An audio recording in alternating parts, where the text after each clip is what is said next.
Good afternoon to all of you. This is Zafi Mandali. And it's a second recording because our first recording had some sound problems, which I could not control. First of all, I'd like to thank ELT News, Anastasia and Dimitris for bringing us all together, for giving me the opportunity to talk about one topic that I love, which is storytelling. And we're going to only be focusing on speaking and listening. And it's a huge, huge topic, and we'll be covering a bit of that.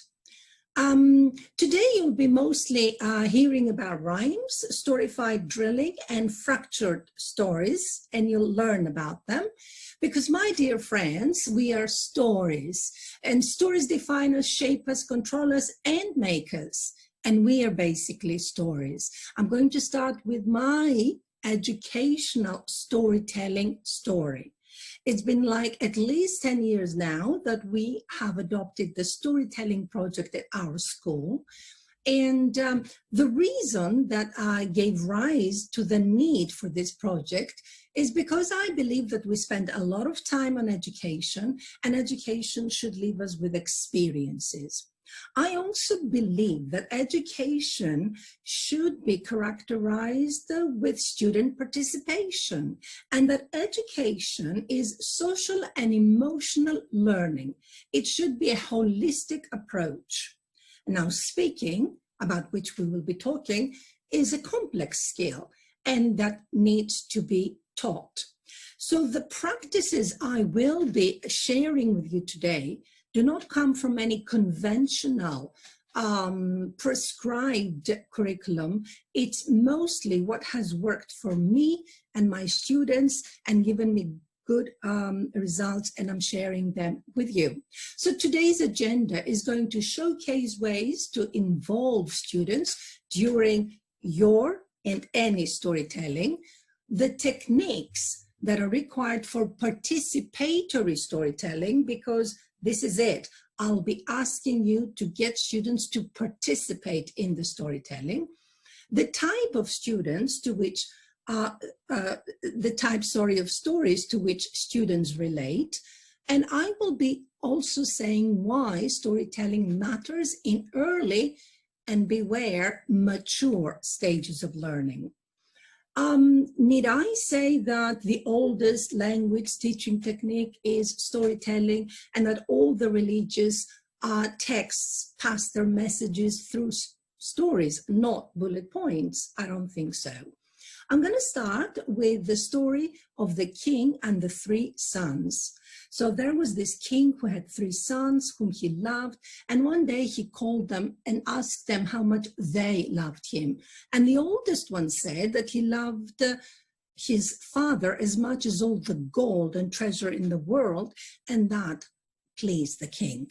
The second one said that he loved him as all the power that money can bring, and that again pleased the king. The youngest one said that he loved him as much as salt, and that insulted the king, who sent him away from the palace.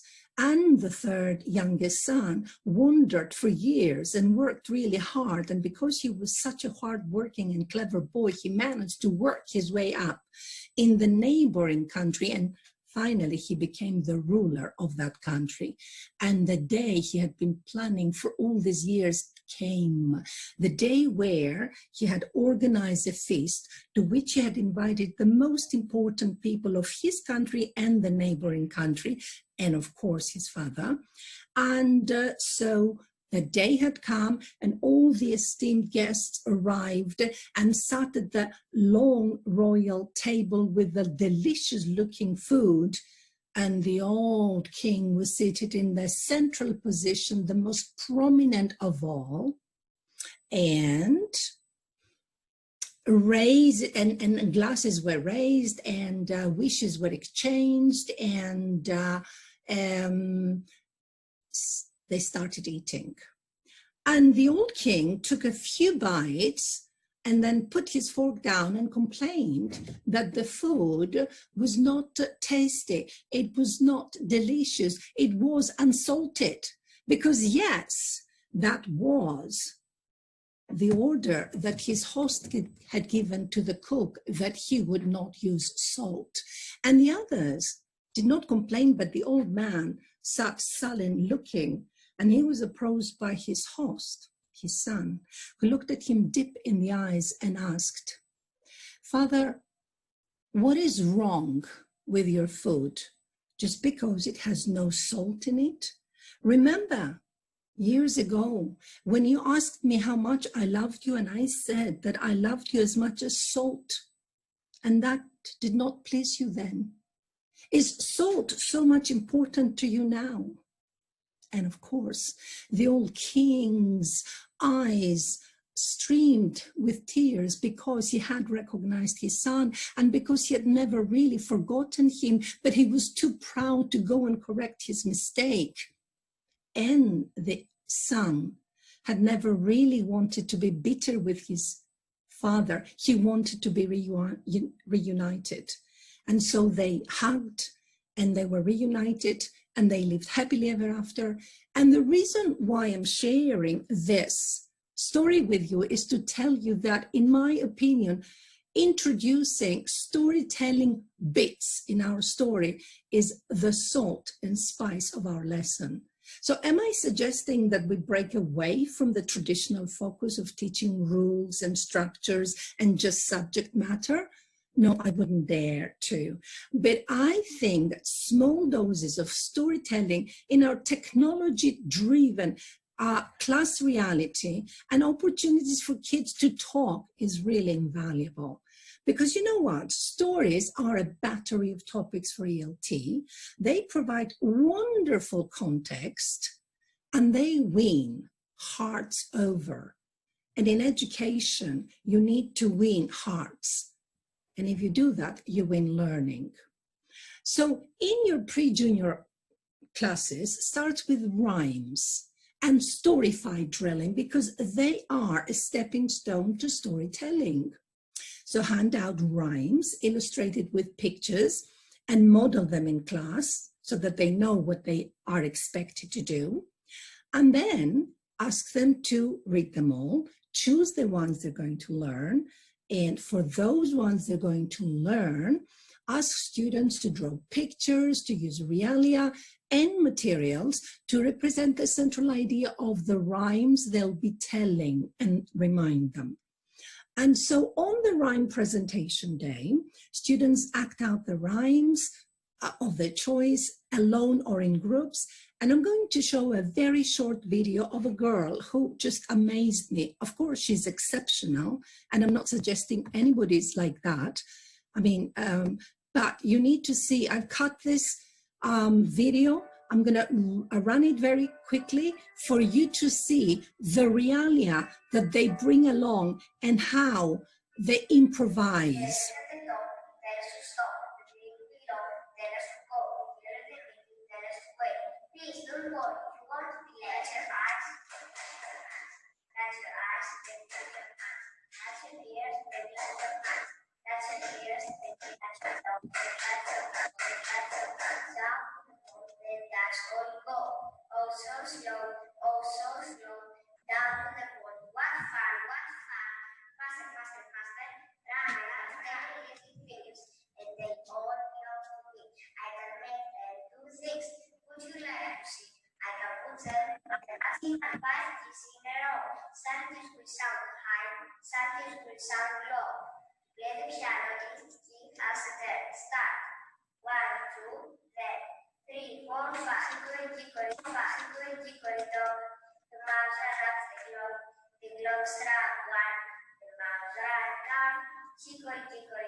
So I'm stopping it here, but that gives you an idea of how many crafts that she had to bring, and she had to have an assistant to help her to say those crafts. And on average, you'll have students saying about 12 rhymes at least at a sitting, and do this twice a year.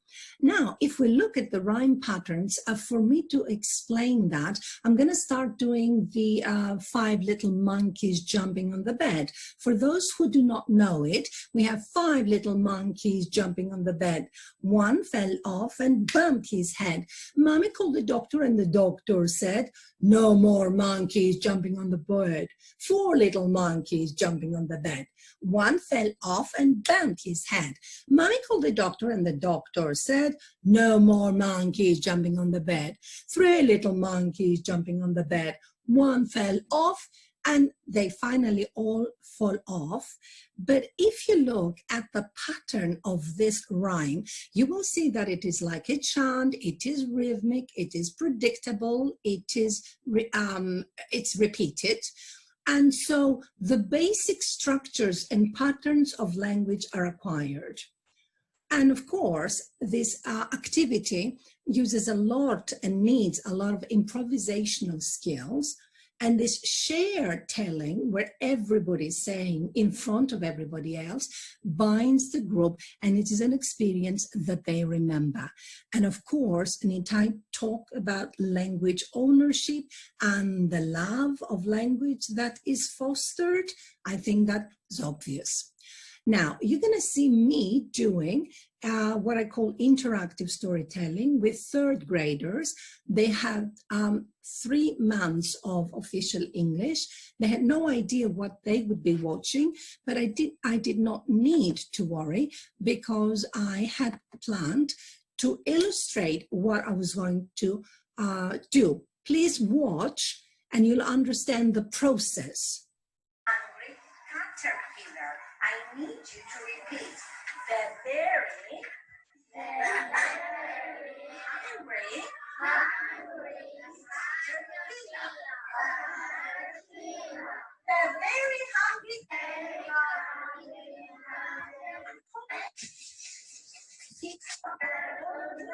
It is Saturday evening. Saturday evening, and you can see the moon, and it is dark. But in the morning, strawberries. And what does he do all day? He eats strawberries all day long. Repeat that. All day long. He eats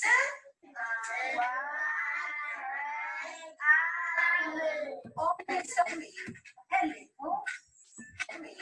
A piece of cheese. A piece of lemon. A piece of spoon. A leaf. So he takes the leaf and he eats a leaf, and he wants to make his cocoon. Do you know what the cocoon is? Caterpillars make a little cocoon around them, and they go inside. And they go inside, and butterflies come from caterpillars. First there is an egg, then there is the caterpillar, and then the caterpillar makes a cocoon, and out of this cocoon comes the butterfly. And that's the end of the story of the very hungry caterpillar.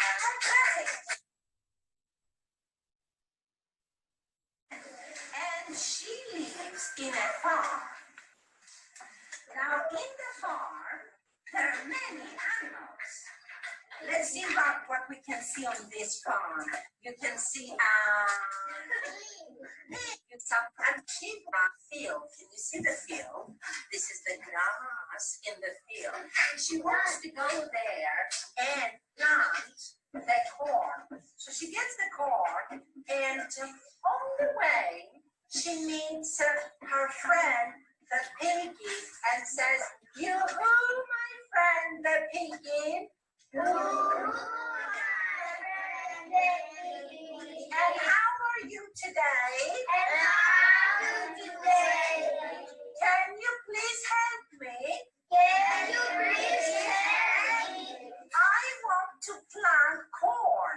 I want to plant corn. Sorry, I have no time. Now the hen is really sad, and she tries to go to the field, and she goes alone, and she gets on the field, and she plants it all day long. She picks it up. I want to water the ball.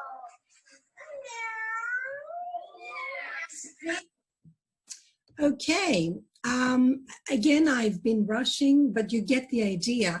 What happened here, I had to warm the scene through the visual and tactile element that I provided to build the students' curiosity. And I illustrated the basic facts and the unknown words with all the realia that I had with me. I got students to see, wonder, and feel what the story was about. And I asked them to feel story bits and to repeat as we went along. And I think I enjoyed the infusion of fun and movement. And I think this is going to happen with you once you start a project like that. Now, to set the story stage, you need to use drawings, realia, some dressing up. It could be a hat, and of course, finger and hand puppets. This is my troll. He can be friendly and unfriendly. And of course, you can make your own props. Laminated, cut out pictures with a strip of Velcro to stick on your carpet background. I mean, if you look, this, let's say, is the picture that I want, and at the back there is this laminated, there is this strip, the whole thing is laminated, and it's going to stick on my carpet background, because that carpet background is my stage, is where I stick all my pictures. And of course, for your stage, you need to have the appropriate voice and word articulation. You have to vary the pitch and volume of delivery, your gestures. You must be careful of your body language and of your mind actions. And you will maintain engagement if you alternate between the narrators and the character voices. Your characters are different characters and they have different voices, so you need to accommodate for that. And of course, you have to have a different rhythm, have sound effects, background music, if possible, and poses. Poses are so important because they're going to be sitting up, reflecting, wondering, and observing. And your narration at areas will be fast pacing, and then it's going to be slow, and then you might have complete silence for 1 or 2 seconds. And of course, PowerPoints, with all my mature tellings, I have PowerPoints, and they carry all the pictures I want and the music I want to dress the whole thing with. Now, this is another type of story that allows this tell along, as I was saying, because we did say that this is going to be about participatory storytelling. So for those who do not know the story of A Squash and a Squeeze, there is this old lady who is not happy with the room, how room there is in the house. Like all of us, we would like to have a bigger house. So this old little lady lived by herself and complained, there is not enough room in my house. She sees a wise old man and complains, my house is a squash and a squeeze. So the old man hears, there's not enough room in my house. Wise old man, won't you help me, please? My house is a squash and a squeeze. And the wise old man, in the beginning, asked her to bring in her goat, her hen, her goat, her pig, and later the cow. And every time that he suggests something, she has this punchline, take in my pig, what a curious plan, and other punchlines that the students pick up and repeat. And that's why they tell along. And of course, at the end, he tells her to take all out. And here we see that she huffed and she puffed and she pushed out the cow. Just look at my house, it's enormous now. Again, a lot of heavy rhyming. And so this is a bizarre storyline, but hidden truths are there under these exaggerated conditions, and there's always a message to take away from. So with this interactive storytelling, the kids join with physical and vocal participation. They do voices and they do actions. And even the weak, the timid students, they just follow with the punchlines or just the gestures, and they feel part of the whole, and they enjoy it enormously. Another type of story that allows for this participation from the audience is what we call fractured tales. And again, these are humorous and exaggerated tales. And for you to get the feeling, a fractured tale is broken apart to its pieces, to its different characters, and then it is set back together.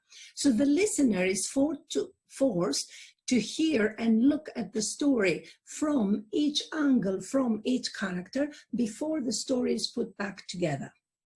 And this is like the tailor's story. And of course, I'll give you a very brief summary of that. There is this tailor who did a garment. He wakes up one morning and he sees that the garment has hole. He sees the rat. He believes it's the rat who's eaten the garment, and says to the rat, now here we start with the punchlines. Hey rat, why did you eat my garment? And the rat says, no, it's not my fault. Whose fault it is? It's the cat's fault for following me, for chasing me. The tailor asks the cat, hey cat, why did you eat my garment? It's not my fault. Whose fault it is? It is that dog for chasing me. So they all accuse each other, and now you might have all the pictures here and you think it's easy, but in the PowerPoint, one character appears after the other, so you don't have all of them, and the students need to memorize the sequence of the story and the characters and join in. Finally, the tailor takes the matter to court. The penguin is the judge. He makes everybody swear on the Bible, and he gives his verdict. Now I'm going to press for my telling, which has scraps of the previous one, of the Squash and a Squeeze, and then of the tailor's story. Again, I will be moving it backwards and forwards, but just notice the technique. Squeeze, everybody. A squash and a squeeze. Again, a squash and a squeeze. Now you don't know what this means, but a squash and a squeeze. A squash and a squeeze. Take in your pen. Take pen. And she said, wise old man, won't you help me, please? My house is a squash and a squeeze. Still, I did chase that chase that, that chase that ate that. And the six said, it's not my fault, Your Honor. It's the fire's fault. And again, the judge could not find any solution to the whole thing, because you know what? One was blaming the other, and in the end he said, well, this is a silly cause. I am going to stop it here, and my decision is going to be this. Here, my decision. The rat is going to always be frightened by the cat is always going to be frightened by the dog, you dog is going to always be frightened by you stick are going to always be frightened by you fire, you're always going to be frightened by, and you water are always going to be frightened by, and you elephant, you won't believe it, but you're always going to be frightened by the rat, and that's the end of the story.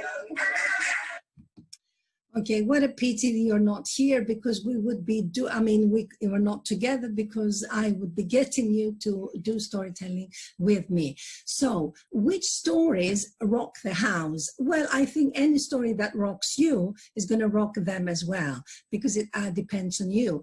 I personally always use classic, or even better, fixed fairy tales. You know, those adaptations of classic tales with a twist at the end. And I like also myths and superhuman protagonists, because they are mystery boxes. Think of Medusa, for example. And I like odd, fast-paced stories like Green Ham and Eggs by Dr. Seuss. And because they teach the story structure in its most stripped-down form. And again, enjoy those two boys as they're doing bits of Green Ham and Egg. I don't like green ham. I don't like the samaya. Would you like the mini cows? Would you like them with the mouse? I could not eat them in a house. I will not eat them with the mouse. I will not eat them here or there. I will not eat them anywhere. I don't like green ham. I don't like them samaya. Would you like them in a box? Would you like them with a fox? Not in a box, not with a fox. I will not eat them in a house. I will not eat them with a mouse. I will not eat them here or there. I will not eat them anywhere. Okay, in the end, he eats them and he likes them, but it's for those ones who understand and know the story. So I also like personal, real life, daily story and anecdotes, especially with the more mature learners. And wisdom stories, they just take my heart away. Because you know what? Wisdom stories bring in experiences, they bring in global awareness, they bring in global understanding of worlds different from ours. In biographical stories, yes, for example, that of Teresa Kahigamodo. She was the leader, she was elected leader of Malawi, a very poor country in Africa, where child marriages were practiced. I mean, you were 12 years and you were married, and she annulled those marriages, and she forbade them to happen.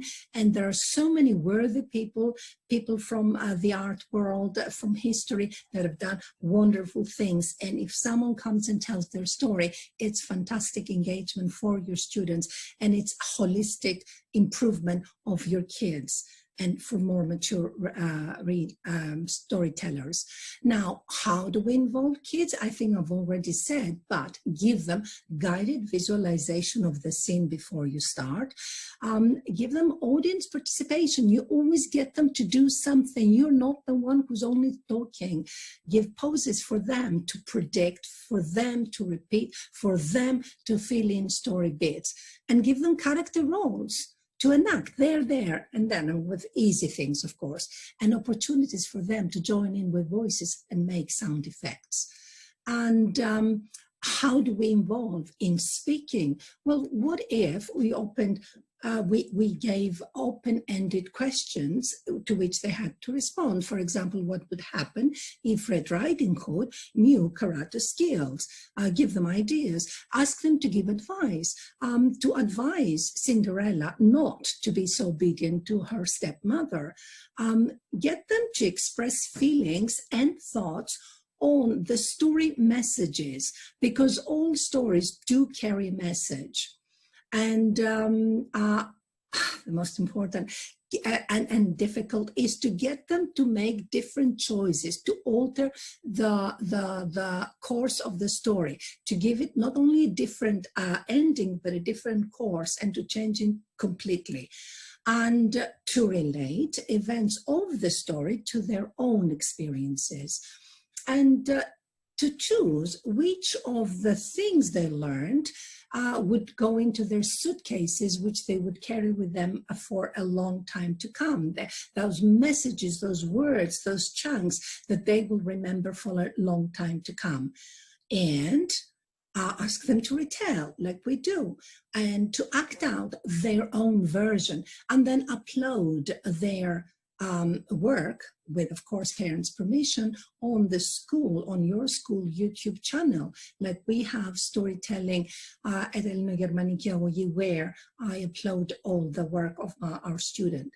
And of course, storytelling, I told you, it's a huge topic, but they can also produce a story in comic strips, in Storybird, using Storybird, also storyboard that, Story Jumper is what we call digital storytelling.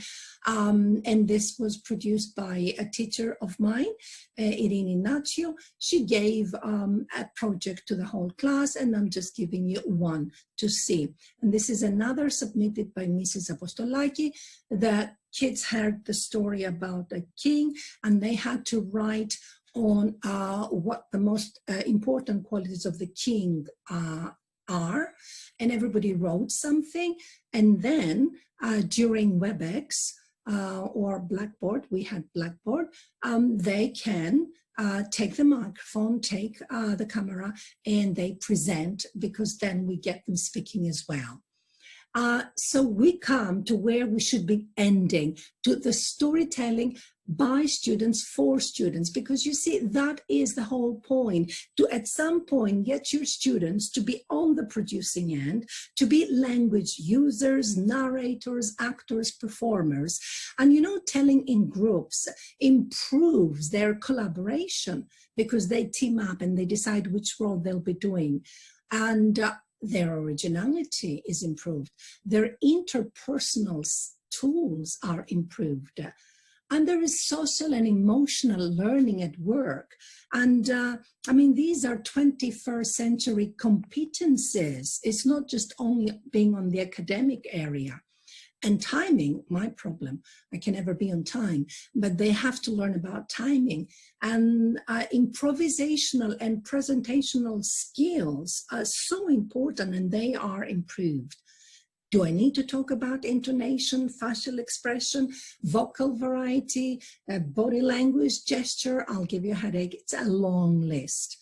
And so, coming to an end, what is holding us teachers from introducing bits of storytelling in our classroom? Because, you know, teaching involves storytelling and acting and drama at points. And also we know how to get students to tune in, how to lift a text off the page, and how do we transfer emotion. So what I think is the problem is that there is lack of readily available material for each level, like A junior, B junior, A senior, B1, what have you. So, and I also think that some of you need some sort of consultation on storytelling techniques. And then from then on, it's easy, really, believe me. Of course, you'll have to make your own research. I have built a library of stories and techniques, and I'm ready to be consulting people. Also, what holds you back is those timid students, because not everybody wants to come up and tell a story. But this is the thing, try to give them, to infuse them with your persuasive voice, because that is our role, to get them out of the comfort zone and to give them speaking opportunities. And also parents' short-sighted expectations, because you know, they don't understand why this could be perhaps, not all of them, a tiny, however, a small perception might not see the point. And of course, what's holding you back is the prescribed curriculum. Okay, thankfully, many books do have some stories inside, thankfully. And books in the private sector, I mean. And teaching to the test mindset. If we had this test mindset, well, I cannot, well, we have to detour from that. That is a link from the storytelling channel that we have, but I'm going to skip it. I am afraid that there's not going to be time. So storytelling in the classroom matters for the sense of belonging it gives, and the connectivity. It's really important that we are part of one group and that we're doing things together. because it provides educational escapism, and we escape into worlds we could not have entered otherwise.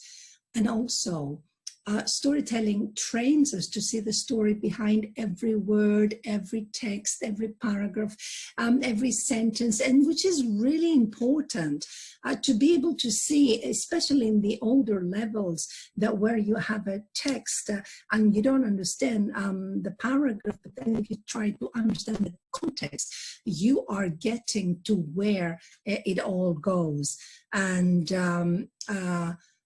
storytelling paves the way to fluency for the millennial generation, and which is so much into texting. I think we need to go back to our talking abilities. And very important to me as an educational person is that it helps spread the message of human existence, and it helps shape thought. So I'm finishing with Terry Pratchett, who says that it's all really stories. The sun coming every day is a story. Everything has got a story in it. Change the story, change the world. And in my opinion, we need to be changing a little bit the storytelling, the educational story. And I think you can teach physics with stories. You can teach of course, history, but everything has got a story in it. And if we are into that way of thinking, we will be making our life easier. If you need to send me any message, you'll find me at this email address, storytellingwithzafi@gmail.com. And my site is activated in 3 days from now. It's www.eltstorytelling.com, where I have some stories adapted for different levels and some material which will be useful for those people who believe in the power of storytelling. So I'm closing, and I'm reminding you that is recorded from home because the initial version had sound problems. That's what I got in the messages. So be well, and I hope this new message is going to get to you, because this is what Mrs. Piropoulou suggested that we do, and we thank her for that. Bye-bye, everybody.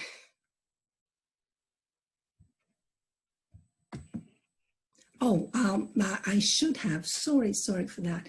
I forgot to also say that there is further researching sites, and you can take a picture of that and do further research. And I think that's going to be the end of our session.